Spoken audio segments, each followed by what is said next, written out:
السلام علیکم ورحمۃ اللہ وبرکاتہ۔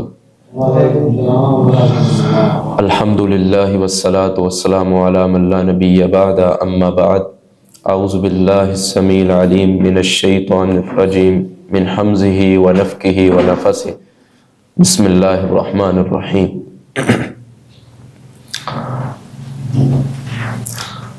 محترم قابل احترام احباب گرامی،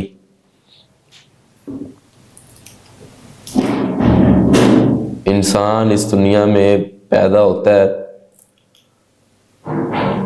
ساتھ ہی اللہ تبارک و تعالی انسان کو اپنی معرفت کا علم بھی عطا فرما دیتے ہیں۔ ہر انسان کے ذہن میں یہ سوال اٹھتا ہے کہ میرے پاس ہر سہولت موجود ہے، میں نیک اعمال بھی میں سر انجام دے رہا ہوں، مگر پھر بھی میں پریشان کیوں ہوں؟ انسان 5 وقت کی نمازیں بھی پڑھ رہا ہے، تہجد گزار بھی ہے، صوم و صلات کی حفاظت کرنے والا ہے، تمام نیکیاں کر رہا ہے، مگر پھر بھی اس کی زندگی میں آزمائشیں کیوں ہیں؟ اور اسی کے برعکس ایک بندہ ہے جو نہ نماز پڑھتا ہے، نہ کوئی روزہ رکھتا ہے، نہ کوئی نیکی کا کام کرتا ہے، مگر اس کی زندگی خوشحال ہے۔ آپ نے کبھی سوچا ہوگا نا، بعض اوقات جو بندہ نیک ہوتا ہے اس کے ذہن میں یہ سوال آ جاتا ہے، یہ کچھ نہیں کر رہا جی، نیک بندے کے ذہن میں یہ سوال آ جاتا ہے کہ یہ تو کوئی نیک اعمال سر انجام دے ہی نہیں رہا، مگر پھر بھی یہ خوشحال ہے۔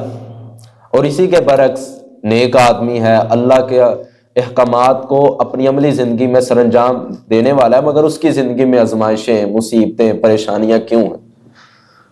اللہ تبارک و تعالیٰ نے قرآن مجید کے اندر بڑی پیاری بات کی ہے۔ اللہ تبارک و تعالیٰ فرماتے ہیں کہ تم نے گمان یہ کیا ہے کہ تم جنت میں اسی طرح داخل ہو جاؤ گے؟ وَلَمَّا يَأْتِكُمْ مَثَلُ الَّذِينَ خَلَوْا مِن قَبْلِكُمْ مَسَّتْهُمُ الْبَأْسَاءُ وَالضَّرَّاءُ، تم نے یہ خیال کیا ہے کہ زبان سے لا الہ الا اللہ محمد رسول اللہ پڑھ لیا، اب ہم نے ویسے جنت میں چلے جانا ہے؟ یہ تمہارا گمان ہے بس۔ اللہ فرماتے ہیں ایسی بات نہیں ہے، تمہیں اس طرح آزمایا جائے گا کہ جس طرح تم سے پہلے لوگوں کو آزمایا جائے گا۔ مَسَّتْهُمُ الْبَأْسَاءُ وَالضَّرَّاءُ، تکلیفیں آئیں گی، آزمائشیں آئیں گی، حتیٰ کہ صحابہ کرام اتنے کو پریشان ہو گئے کہ رسول اللہ صلی اللہ علیہ وسلم کے پاس آ کے کہتے ہیں، اللہ کے رسول، ہماری اللہ مدد کب کرے گا؟ ہماری مدد اللہ کب کرے گا؟ پھر اللہ تبارک و تعالیٰ نے فرمایا، میرے محبوب ان کو کہہ دیں اللہ کی مدد بڑی قریب ہے، اللہ کی مدد بڑی قریب ہے۔ اور اسی طرح اللہ تبارک و تعالیٰ نے ایک مقام پر فرمایا کہ لوگ یہ گمان یہ کرتے ہیں کہ ایمان لے کے آ گئے ہیں، ہم ان کو آزمائیں گے نہیں۔ لوگ یہ گمان کرتے ہیں کہ ایمان لے کے آ گئے ہیں، ہم نے نمازیں پڑھی ہیں، تہجد پڑھی ہے، صوم و صلات کی حفاظت کی ہے، اب بس ہم ڈائریکٹ جنت میں داخل ہو جائیں گے۔ فرمایا یہ غلط ہے، ہم ان کو آزمائیں گے، ان کو جھنجھوڑیں گے، ان کے ایمانوں کو جس طرح جھنجھوڑنے کا حق ہے۔ ہم آزمائیں گے کہ بندے پکے ہیں یا بندے فیل ہیں، ہم امتحان ان کا لیں گے۔ اب امتحان اللہ کس طرح وہ لے گا؟ رسول مکرم صلی اللہ علیہ وسلم نے فرمایا، صحیح البخاری کے اندر ارشاد ہے، الدنیا سجن المؤمن و جنت الکافر، مومن کی جو زندگی ہوتی ہے یہ قید خانہ ہے، جو نیک بندہ ہوتا ہے نا اس کی یہ جو زندگی ہے یہ قید خانہ ہے، اور جو بدبخت ہوتا ہے اس کے لیے جنت ہے، اس کے لیے جنت ہے۔ کس طرح جنت ہے؟ وہ نہ تو نمازیں پڑھتا ہے، نہ تو صوم و صلات کی حفاظت کرتا ہے، نہ تو اللہ کے احکامات اپنی عملی زندگی کے اندر وہ لے کے آتا ہے، بلکہ نافرمانیاں کرتا رہتا ہے، اللہ اس کو پکڑتا بھی نہیں ہے، اللہ اس کو پکڑتا بھی نہیں ہے۔ اسی کے برعکس ایک بندہ ہے بڑے نیک اعمال وہ کر رہا ہے، مگر اللہ تبارک و تعالیٰ اس کو وہاں ہی روک دیتے ہیں کہ اس گناہ کے نزدیک نہیں جانا، اگر چلے گئے تو اعمال برباد ہو جائیں گے۔ اب وہ پریشانی میں ہے، اس کی زندگی اب قید خانہ ہے۔ مثلا ایک جو مجرم ہے، وہ جب جیل کے اندر وہ داخل ہوتا ہے تو جیل کے اندر وہ اپنی خواہشات، اپنی منمانی نہیں کر سکتا، بلکہ وہاں کے جو قوانین ہے اس کو فالو کرنا پڑے گا۔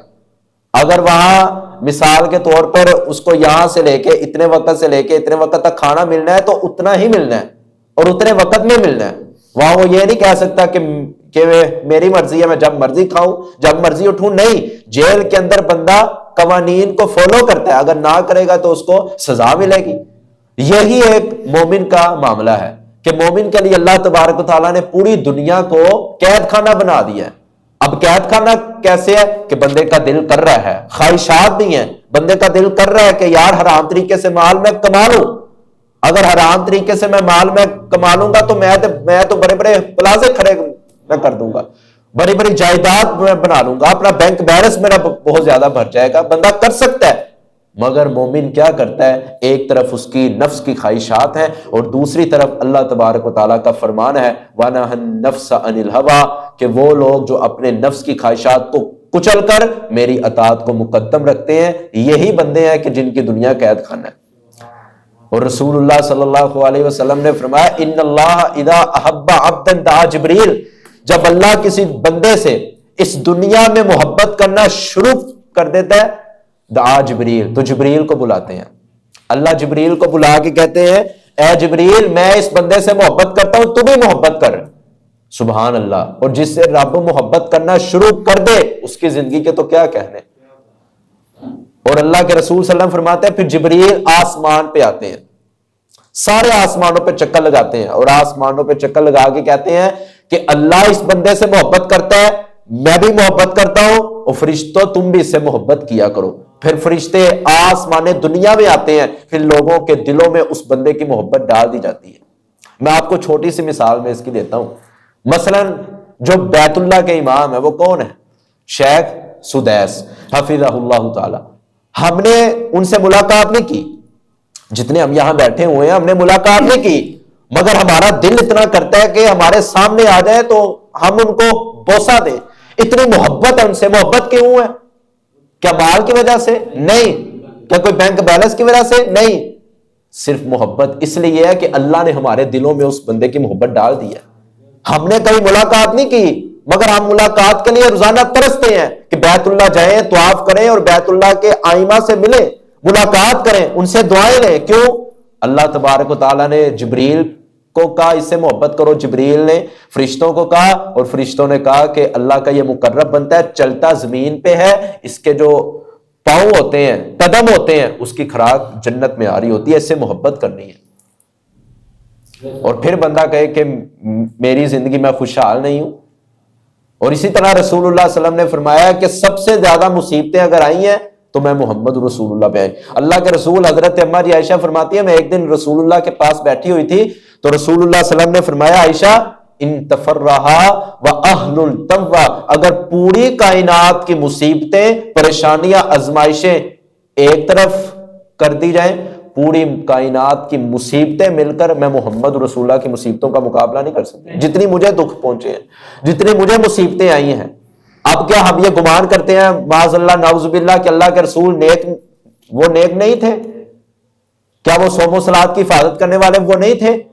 اور بھائیو پوری کائنات کا زہد و تقوی مل کر بھی محمد رسول اللہ کے تقوی کا، عبادت کا مقابلہ نہیں کر سکتا، مگر پھر بھی اللہ نے ان کو آزمایا۔ کیوں؟ آزمانے کے لیے کہ بندے میرے کچے ہیں یا پکے ہیں۔ صحابہ کو بھی آزمایا اور اتنا آزمایا کہ اللہ کے رسول فرماتے ہیں اللہ تبارک و تعالیٰ نے پھر یہ اعلان کر دیا کہ میں انہیں ان کے دلوں میں جھانک کے دیکھا ہے تو مجھے صرف تقوی ملا ہے، اپنا خوف ملا ہے، اپنا ڈر ملا ہے۔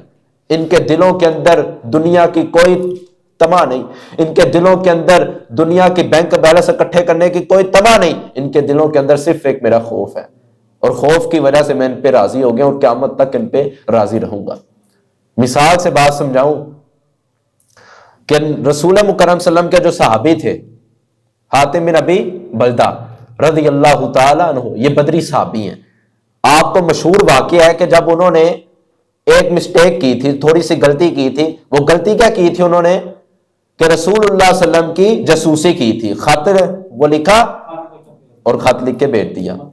رسول اللہ صلی اللہ علیہ وسلم کو اللہ تبارک و تعالیٰ نے وحی کے ذریعے بتا دیا فلاں مقام پہ فلاں عورت ہے، اس کے ہاتھ میں خط ہے، آپ جا کے وصول کریں، صحابہ کو بھیجیں۔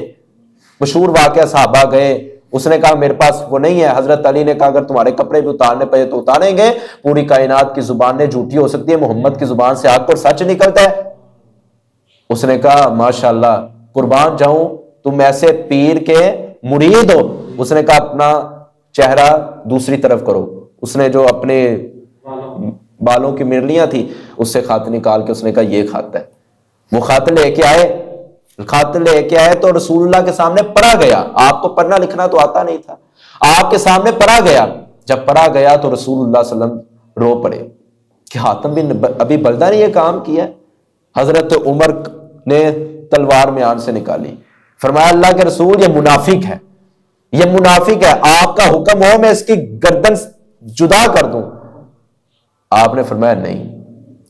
آپ نے فرمایا یہ بدری صحابی ہے اور تمہیں معلوم نہیں ہے کہ بدری صحابیوں کے لیے اللہ تبارک و تعالیٰ نے آسمان سے جھانک کے کہا تھا اے مالو شئتم قد غفرت لکم, آج کے بعد جو بھی عمل کرو گے میں نے تمہیں معافی کر دیا. اب وہ کیا, آپ دیکھیں وہ معاملہ کیا تھا. معاملہ صرف اتنا تھا کہ غزوہ بدر کے اندر 313 تھے, غزوہ بدر کے اندر 313 تھے, مگر وہ گھبرائے نہیں. کوئی مصیبتیں بھی آئی, پریشانیاں بھی آئی, اور ایسی مصیبتیں آئی کہ جھگڑا کرنے کے لیے تلوار کسی کے پاس نہیں تھی. اگر تلوار تھی تو بچنے کے لیے ڈھال نہیں تھی. مگر رسول اللہ صلی اللہ علیہ وسلم نے سجدے میں پڑھ کے دعا کی کہ اللہ 313 ہے اور ایک طرف 3000 ہے, اے اللہ اگر کل یہ ہار گئے تو اللہ قیامت تک تیرا نام لینے والا کوئی باقی نہیں رہے گا. اللہ نے محمد رسول اللہ کی دعا کو قبول کیا. آپ اس بات سے اندازہ لگائیں, اور رسول اللہ صلی اللہ علیہ وسلم نے فرمایا انسان جس قدر اللہ کا مطیع بن جاتا ہے, جس طرح اللہ تبارک و تعالیٰ کے قریب ہوتا جاتا ہے, اس قدر اللہ تبارک و تعالیٰ اس میں مصیبتیں بھیجتے رہتے ہیں. اس کی زندگی کے اندر آزمائشیں ہیں. اور رسول اللہ صلی اللہ علیہ وسلم نے فرمایا جب اللہ کسی کا بیٹا اپنے پاس بلا لیتا ہے, کسی کا بیٹا, تو اللہ کے رسول صلی اللہ علیہ وسلم فرماتے ہیں فرشتے جب جاتے ہیں تو اللہ فرماتے ہیں میرا بندہ کیا کہہ رہا تھا, حالانکہ اللہ کو تو پتہ ہے. اللہ فرماتے ہیں میرا بندہ کیا کہہ رہا تھا, فرمایا اللہ تو نے اس کی قیمتی چیز بیٹے کو اپنے پاس بلا لیا. اس کی زبان پہ ایک ہی الفاظ تھے انا للہ و انا الیہ راجعون, اللہ کا مال تھا اللہ لے گیا. فرمایا اگر یہ الفاظ اس نے کہے ہیں تو جاؤ میں ضمانت دیتا ہوں اور تمہیں گواہ بنا کے میں اللہ یہ بات کہتا ہوں عزتی جلالی, مجھے اپنی عزت کی قسم اور مجھے اپنے جلال کی قسم, جنت کے اندر اس کا ایک محل تیار کر دو, جنت کے اندر اس کا ایک محل تیار کر دو. اور بھائیو دنیا کے اندر مصیبتیں آئیں گی, دنیا کے اندر آزمائشیں آئیں گی. آزمائشیں 6 سال ہو گئے, 10 سال ہو گئے, 15 سال ہو گئے ہیں, اولاد کسی کے پاس نہیں ہے. اولاد جیسی نعمت سے بندہ محروم ہے, اور تہجد گزار ہے وہ بندہ, اللہ کا نافرمان وہ نہیں ہے مگر اولاد وہ نہیں ہے. کیا مسئلہ, اللہ آزما رہے ہوتے ہیں میرے بندے تک کتنی جرت ہے, کتنی ہمت ہے. اور محدثین یہ لکھتے ہیں کہ جس بندے کو اللہ زیادہ آزماتے ہیں نا, جنت کے اندر درجات اس کے اور زیادہ اللہ بڑھا دیتے ہیں. اللہ آزماتے کیوں ہیں, یہ بھی ایک سوال ہے, اور اس کا جواب یہ ہے اللہ اس لیے آزماتے ہیں کہ بندے کے پاس وہ اعمال نہیں ہوتے کہ بندہ عمل کر کے جنت کے درجات کی بلندی کو پہنچ جائے. بندہ اتنے عمل نہیں کر سکتا, اللہ آزمائشیں دے کے بندہ ان آزمائشوں پر صبر کر لیتا ہے, اللہ اس صبر کے بلبوتے انسان کے جنت میں درجات بلند کر دیتا ہے, جنت کے اندر درجات بلند کر دیتا ہے. اور اللہ کے رسول صلی اللہ علیہ وسلم نے تمام صحابہ کو صرف ایک بات سکھائی تھی کہ زندگی کے اندر دنیا کی ہرس نہیں رکھنی, دنیا کی ہرس نہیں رکھنی. اور رسول اللہ صلی اللہ علیہ وسلم نے فرمایا کہ جس نے سارا کچھ اپنا دنیا کو سمجھ لیا, اللہ دنیا دے تو دے گا مگر اتنی دے گا کہ جتنی اس کے مقدر میں لکھی ہے. اور جس نے آخرت کو سمجھا اپنا غم, ہم آخرت کے لیے فکریں کرتا ہے, آخرت کے لیے تیاری کرتا ہے, آخرت کے لیے طرح طرح کے اعمال کرتا ہے کہ تاکہ میرا اگلا معاملہ آسان ہو جائے, اخروی زندگی میں اللہ مجھے کامیاب کر دے. رسول اللہ صلی اللہ علیہ وسلم نے فرمایا اس کو مال کی بھی کوئی پریشانی نہیں ہوتی, جیب میں کوئی پیسہ ہو یا نہ ہو, توکل اللہ کے اوپر اس کا بڑا مضبوط ہوتا ہے. اور بھائیو جیب کے اندر پیسے ہو بندہ تب توکل رکھے, یہ توکل نہیں ہوتا. جیب کے اندر 1 لاکھ ہے, بندہ کہ مجھے اللہ پہ بڑا توکل ہے, یہ کون سا توکل ہے؟ توکل تو یہ ہے جیب خالی ہے اور بھوک زیادہ لگی ہوئی ہے, مگر پھر بھی بندہ کیا کہتا ہے حسبنا اللہ و نعم الوکیل و نعم المولا و نعم النصیر. توکل تو وہ تھا جو جناب ابراہیم علیہ السلام نے کیا ہے, توکل تو وہ تھا جو جناب ایوب علیہ السلام نے کیا ہے. اور بھائیوں پوری دنیا کے زہد و تقوی مل کے ایوب کے زہد و تقوی کا مقابلہ ہے نہیں ہے. ایوب علیہ السلام اتنے نیک, اللہ نے نبوت کا تاج سجایا, اور اللہ ہر بندے پہ نبوت کے تاج کو نہیں سجاتے, اور ہر بندہ نبوت کے بھار کو اٹھا بھی نہیں سکتا. نبوت کا تاج سر پر رکھنا اور اس کا بوجھ اٹھانا یہ کسی کے بس کی بات نہیں ہے. اللہ تبارک و تعالیٰ اپنے پچیدہ بندوں کو چنتا ہے، پھر ان کے اوپر نبوت کے تاج کو سجاتا ہے، ان کو پھر انبیاء کی ڈگریوں میں شامل کرتے ہیں۔ اور رسول اللہ صلی اللہ علیہ وسلم نے فرمایا، حضرت ایوب علیہ السلام کا واقعہ صحابہ کو سنایا کرتے تھے۔ صحابہ، ایوب نے تو کوئی گناہ ہی نہیں کیا تھا، انبیاء تو گناہوں سے پاک ہوتے ہیں، مگر پھر بھی ایک روایت میں آتا ہے 15 سال، ایک روایت میں آتا ہے 18 سال ان کے اوپر اتنی بیماری نہیں، مال بھی تباہ، بیویاں بھی چھوڑ کے چلے گی، سارا گھر تباہ برباد ہو گیا، مگر ایوب علیہ السلام کی زبان پہ ایک ہی الفاظ تھے، انی مسنی الضر وانت ارحم الراحمین، تکلیف تیری طرف سے آئی ہے، میرا توکل ہے، ایمان ہے کہ رحم بھی تو نے کرنا ہے۔ پھر اللہ نے ایسا رحم کیا، اگلے سے زیادہ مال اللہ نے عطا کیا، اور حسن و شباب کے اندر اللہ نے، جوانی کے اندر اللہ تبارک و تعالیٰ نے اپنی رحمت اور برکات کا نزول کیا۔ یہ کس وجہ سے تھا؟ توکل۔ اور انہوں نے دنیا کو کچھ نہیں سمجھا۔ بھائیو، اگر دین آپ پڑھتے ہو، اگر دین کی یہ جو محفلیں، یہ مجالس ہیں، اس کے اندر بیٹھتے ہو، اگر پریشانیاں آ جاتی ہیں، شیطان آپ کو پتہ نہیں کیسے کیسے طریقوں سے آپ کے ذہن میں یہ بات وہ ڈالے گا، اور وہاں ہوتا کیا ہے، کوئی مسئلہ نہیں، نہ جاؤ، وہی باتیں ہوتی ہیں جو تم نے سنی ہوتی ہیں، مگر انسان اس چیز سے محروم ہو جاتا ہے۔ واللہ العظیم رسول اللہ صلی اللہ علیہ وسلم کا فرمان ہے کہ جس محفل کے اندر، جس مجلس کے اندر اللہ اور اس کے رسول کی بات ہو رہی ہوتی ہے، غشیتہم الرحمہ، اللہ تبارک و تعالیٰ کے روحانی فرشتے اس محفل کو اپنے پروں سے ڈھانپ لیتے ہیں، اور یہاں بھی فرشتے آئے ہوئے ہیں، کیونکہ محمد رسول اللہ کی یہی زبان، محمد رسول اللہ کی اسی بات پر ایمان رکھنا تو اصل مسلمان نہیں ہے کہ آپ نے کہہ دیا ہے ہم نے بن دیکھے ایمان لے کے آنا ہے۔ یہی تو اللہ تبارک و تعالیٰ کہتے ہیں کہ وہ لوگ جو غیب پر ایمان رکھتے ہیں۔ غیب پر ایمان رکھنے کا کیا مطلب ہے؟ رسول اللہ نے فرما دیا، جس جگہ 2 بندے بھی بیٹھے ہوں، ایک بندہ بھی بیٹھا ہو، اللہ کا ذکر کر رہا ہے، ایک بندے کوئی فرشتہ آ کے اپنے رحمت کے پروں سے ڈھانپ لیتا ہے۔ یہ تو پھر ماشاءاللہ بڑی رونق ہے۔ اور اللہ تبارک و تعالیٰ، آخری بات کریں اور اجازت چاہوں گا، رسول اللہ صلی اللہ علیہ وسلم کی تعلیمات سے یہی بات سمجھنے کو ملتی ہے کہ زندگی کے اندر اگر آزمائشیں آ جائیں، مصیبتیں آ جائیں، پریشانیاں آ جائیں، تو اپنا موازنہ کفار کے ساتھ نہ کیا کرو، اپنا موازنہ کفار کے ساتھ نہ کیا کرو۔ بعض لوگ یہ بھی ہوتے ہیں کہ بعض لوگ کہتے ہیں اگر ہم دین سیکھنا شروع ہم نے کر دیا، ہمارا کاروبار کس طرح چلے گا، ہمیں پیسہ کہاں سے آئے گا۔ اور بھائیو، 12ویں سپارے کے اندر اللہ تبارک و تعالیٰ نے کتنی پیاری بات کی ہے۔ اللہ تبارک و تعالیٰ فرماتے ہیں وَمَا مِن دَابَّةٍ فِي الْأَرْضِ إِلَّا عَلَى اللَّهِ رِزْقُهَا، زمین کے اندر جو بھی چلنے والا چپایا ہے، جانور ہو، انسان ہو، اس کا رزق میرے ذمے ہے۔ اب ایمانداری سے آپ بتائیں، ایمانداری سے آپ بتائیں کہ رزق کا ذمہ کس نے اٹھایا؟ اللہ نے۔ اللہ نے سب کو دینا ہے یا صرف مسلمانوں کو دینا ہے؟ سب کو دینا ہے، وہ کافر ہو، مجوسی ہو، عیسائی ہو، یہودی ہو، مسلمان ہو یا نافرمان ہو یا بدبخت ہو یا خوشبخت ہو، جو مرضی ہو، جس کے اندر اللہ نے روح پھونک دی ہے، وہ جانور کی صورت میں ہو یا انسان کی صورت میں ہو، اللہ نے اس کا رزق کا ذمہ اپنے اوپر اٹھایا ہے۔ اب ایمانداری سے بتلاؤ، دین کا ذمہ اللہ نے ہر کسی پہ اٹھایا؟ نہیں۔ رزق اللہ ہر کسی کو دے گا، مگر دین کی سمجھ بھی اللہ ہر کسی کو دے گا؟ نہیں دے گا۔ اللہ دین کی سمجھ کے لیے اللہ اپنے بندوں کا انتخاب کرتے ہیں۔ 4 بھائی ہوتے ہیں، 4 بھائیوں میں سے ایک بھائی اللہ تبارک و تعالیٰ کے دین کا جھنڈا بلند کرنے کے لیے اپنے گھر سے نکل پڑتا ہے، اور دین کو پتہ ہی نہیں ہے۔ یہ اللہ تبارک و تعالیٰ کی عطا ہوتی ہے۔ آپ کی زندگی کے اندر کوئی آزمائشیں، کوئی پریشانیاں، مصیبتیں آ جائیں تو پریشان نہیں ہونا، بلکہ ان پریشانیوں کے سلسلے کے اندر اپنی زبان سے صرف ایک کلمہ جاری رکھنا ہے کہ اللہ تیری طرف سے آئی تھی اور تو نے ہی دور کرنی ہے۔ اللہ جتنی مرضی آفتیں آ جائیں، مصیبتیں آ جائیں، پریشانیاں آ جائیں، کوئی بات نہیں، اللہ یہ چھوٹی سی زندگی ہے، فانی دنیا ہے، اصل زندگی تو میری اگلا جہان شروع ہوگا۔ اور حضرت ابو ہریرہ رضی اللہ تعالیٰ عنہ، آخری وقت تھا ابو ہریرہ، وہ ابو ہریرہ اسلام سے پہلے بھوک اتنی شدید ہوتی تھی کہ ابو ہریرہ مدینے کی گلیوں میں بے ہوش ہو جاتے تھے، بھوک کی وجہ سے کھانے کو کوئی چیز نہیں تھی۔ اور وہی ابو ہریرہ جب پیغمبر کی زندگی کے اندر آیا، پیغمبر کے سامنے 2 زن ہو کے بیٹھا، علم کو سیکھا، علم کو پڑھا، وہی ابو ہریرہ وقت کا امام بنا اور وقت کا محدث بنا۔ اور وہی ابو ہریرہ جب اس دنیا سے گئے تو زار و قطار رو رہے ہیں۔ ابو ہریرہ کے شاگرد رضی اللہ تعالیٰ عنہ پاس کھڑے ہیں، فرماتے ہیں استاد جی آپ کیوں رو رہے ہیں؟ آپ تو پیغمبر کی حدیثوں کو روایت کرنے والے ہیں، آپ تو پیغمبر کی حدیثوں کو بیان کرنے والے تھے، آپ تو پیغمبر کی حدیثوں کو لکھنے والے تھے، آپ کیوں رو رہے ہیں؟ کیا دنیا سے جانے کا غم ہے؟ فرمایا نہیں، دنیا سے جانے کا غم نہیں ہے۔